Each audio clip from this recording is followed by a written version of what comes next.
they're heading straight over here. Not sure if that's news helicopter or that's police helicopter. And that might be KGL9 or CBS Sky 9. That right there is Anaheim PD CHP helicopter over there. Yeah, so those are the police helicopters. That's Sky 9.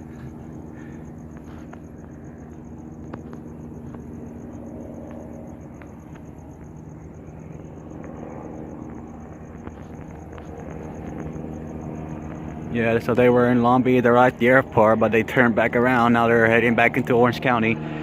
That's Sky 9. Oh, I'm not sure if they're making a turn.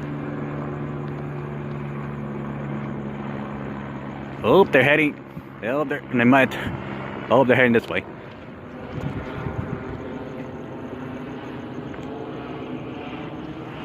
Oh, finally, after like what, weeks, I'm not getting a chase. There's finally one heading towards here.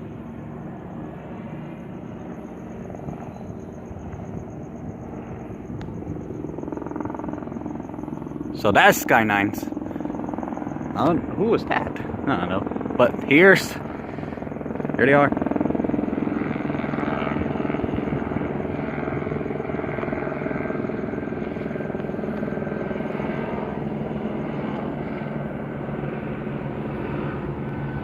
They're in the Cypress area.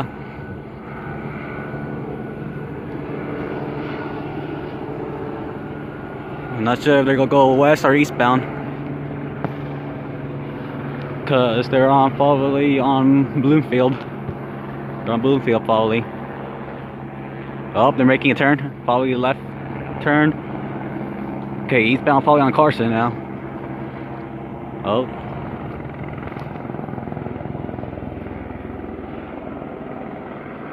Come on, fix this blurriness. There we go. Oh, they're going west. No, they're going eastbound, heading towards into deeper Orange County now. Heading towards Buena Park area now.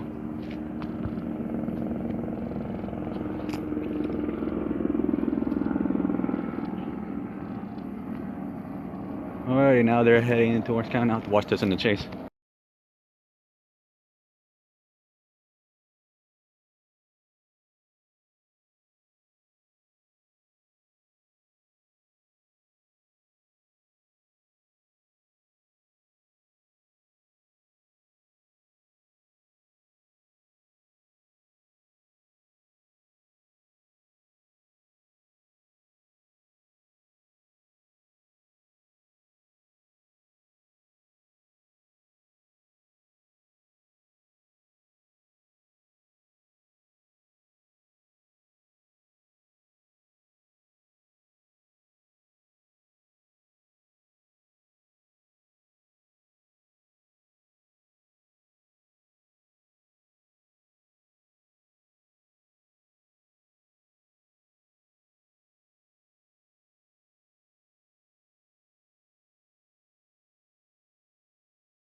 These busy intersections. But hey, we have Darren White on the phone right now, who's got years of experience out on the streets. Darren, Chris Holmstrom and Rachel Kim here.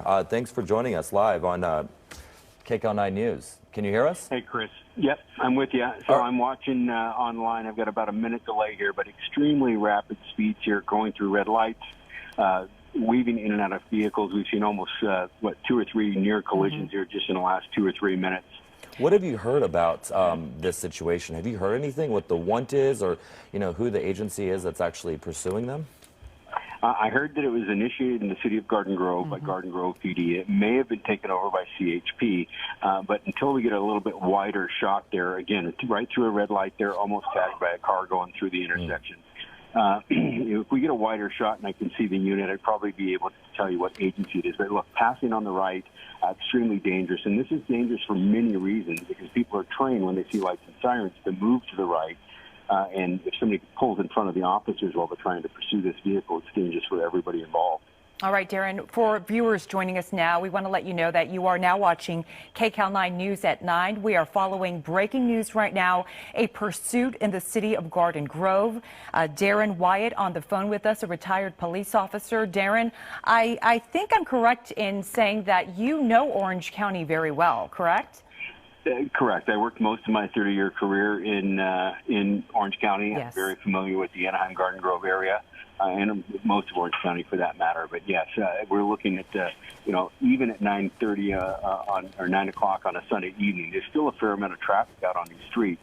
And one of the questions that I have, obviously different law enforcement agencies, they all handle pursuits differently. This is Garden Grove. I've noticed, the police cruisers are staying back a little bit. They're not, that close. Darren, talk to me a little bit about that. Obviously, every law enforcement agency has their own protocols when it comes to, handling these pursuits. Is it much different, by city, or, by county?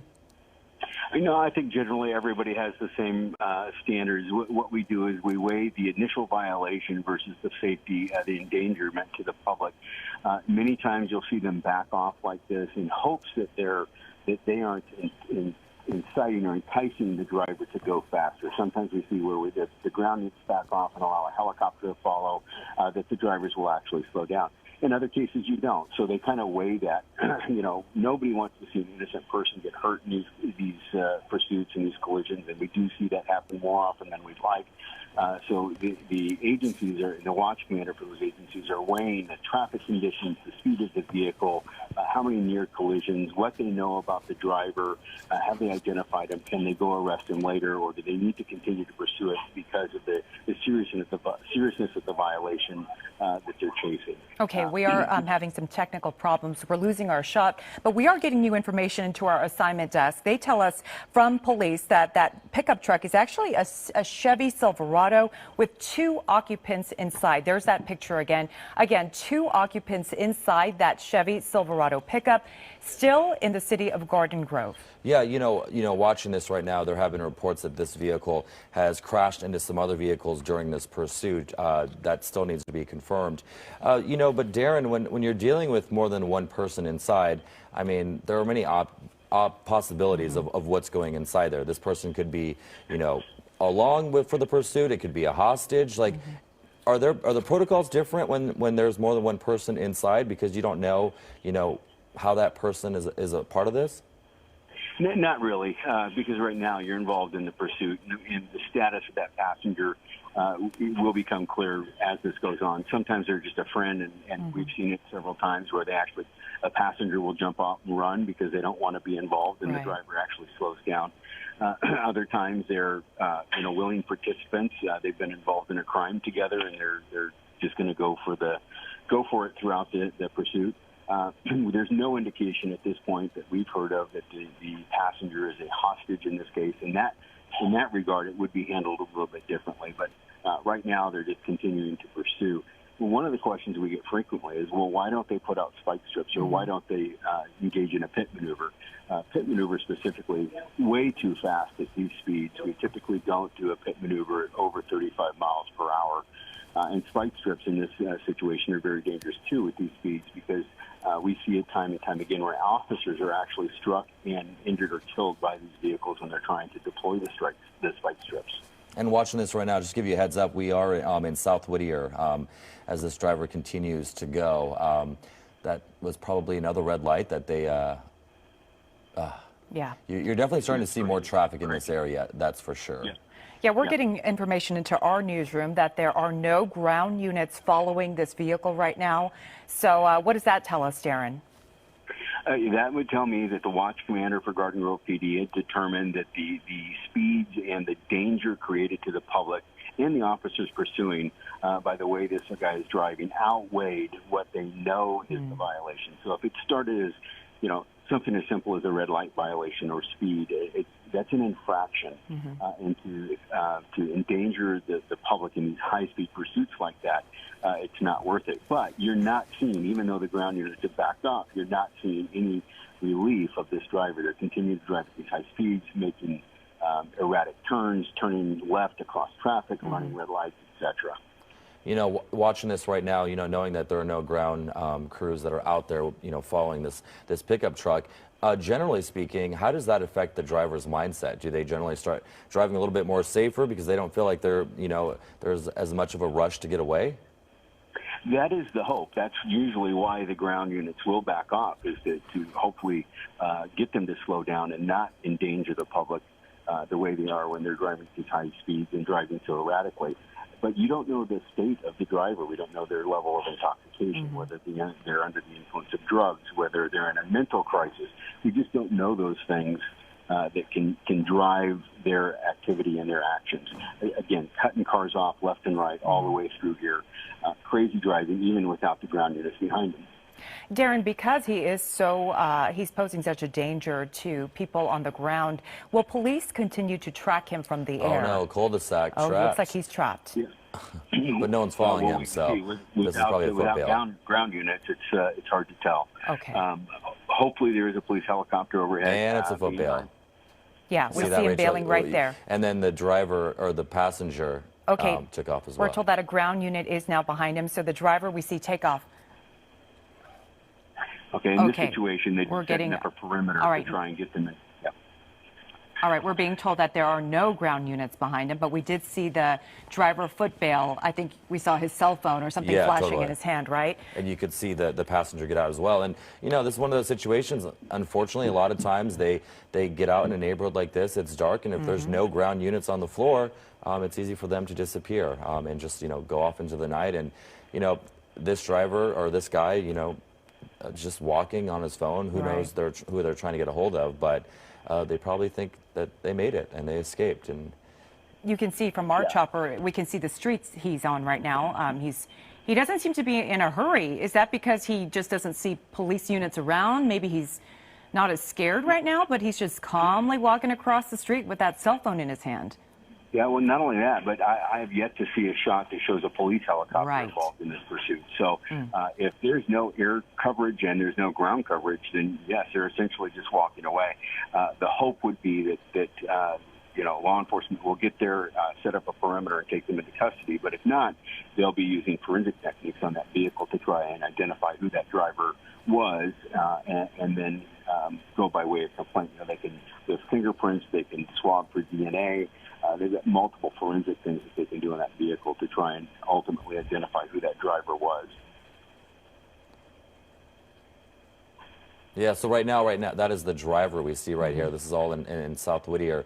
If you live in this neighborhood, obviously lock your doors. You never know what could happen with this person. And who knows, maybe this person lives in that neighborhood as well. But just by watching this, Rachel, oftentimes we've learned in pursuits, a lot of people generally go back to neighborhoods that they're familiar with. This could be a place that he lives, grew up, who knows, or maybe that cul-de-sac really threw them off and they're like, all right, we've got nowhere else to go. Let's act like we're just walking. Yeah, Chris, I would say that I don't think that he's familiar with this area. Typically, when they go into areas that they're familiar with where they know they can hide. They don't just walk down the street. So I would venture to say that he probably is not familiar with this area. He's probably on the phone, maybe calling somebody to come pick him up, trying to get to a landmark that he can tell the person where to come. But we just don't know. We've still got no presence from law enforcement. Darren, we know his passenger also bailed. It was hard to see if it was a female or a male passenger, but the passenger kind of went in the other direction. They kind of went two separate ways. So the passenger is obviously still out there. The driver right here is just, again, calmly walking down the street, casually on the phone. Maybe he's pulling up GPS as to trying to gauge where he is right now and where to head, right? Yeah, who knows? And it's always law enforcement. If there was a law enforcement helicopter overhead, they would typically follow the driver, because the driver is the one that we have the highest degree of charges against, the felony evading. We don't know what the passenger's role was. We know that they ran, but the driver is typically the person that we will follow and try and take into custody, and then backtrack and try and get the passenger after that. But again, absolutely no law enforcement presence here to try and contact this. Is this surprising to you, Darren, that there is no law enforcement presence? Yes, it is. I would have thought that they would have gotten a helicopter up, although I'm not in Orange County right now. I don't know what the weather is. I don't know if there's good visibility to launch the helicopter or what the scheduling is on a Sunday evening right now. So, but yes, I'm very surprised that there is no law enforcement presence right now. Well, our chopper is certainly up there right now. Our chopper is right over the driver. You can kind of see the streets he's on. You see right there. My vision isn't too good. Does it say Lettingwell Road? Leffingwell Road. Yep. Yes. Oh, well, looks like maybe he's getting picked up. Yeah, Leffingwell Road. I mean, if this driver's smart, stay away from him and don't get him. But I mean, the biggest takeaway from this, Rachel, is the fact that the driver is no longer on the road. Right. And he was driving pretty erratically. And, even though a lot of people probably are home getting ready for work, a lot of kids going back to school tomorrow as well, I'm glad this driver is off the road. Yeah, well, I mean, I'm But wondering. whether he's armed, that's still unknown. I mean, well, there we go. There's a ground unit right there. And it looks like he's Surrendering? potentially cooperating. Let's hope so. All right, let's see what happens here. Yeah, officers are probably yelling commands at him right now. And looks like he is putting down his phone. Hands up. Surrendering, right?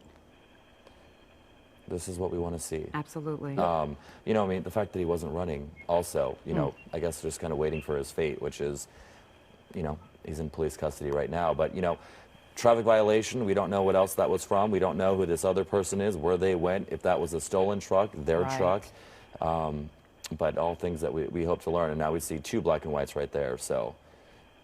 Yeah, well, and there was Chris, there was a second there that I thought I saw a night sun on it. So there could be a possibility that a police helicopter got overhead and was directing those ground units in. All right, there he goes, backing up. Hands up, down on his knees. This is what we want. He's going to be taken into custody right now. I'm sure they're probably going to investigate the truck as well, do some search inside and see what they can find. Absolutely. Good news. The driver has been arrested. We do want to let you know that the passenger is still outstanding. We will, of course, keep an eye on the developments of this pursuit. We'll let you know if they do catch up with that passenger. But we are going to move on right now with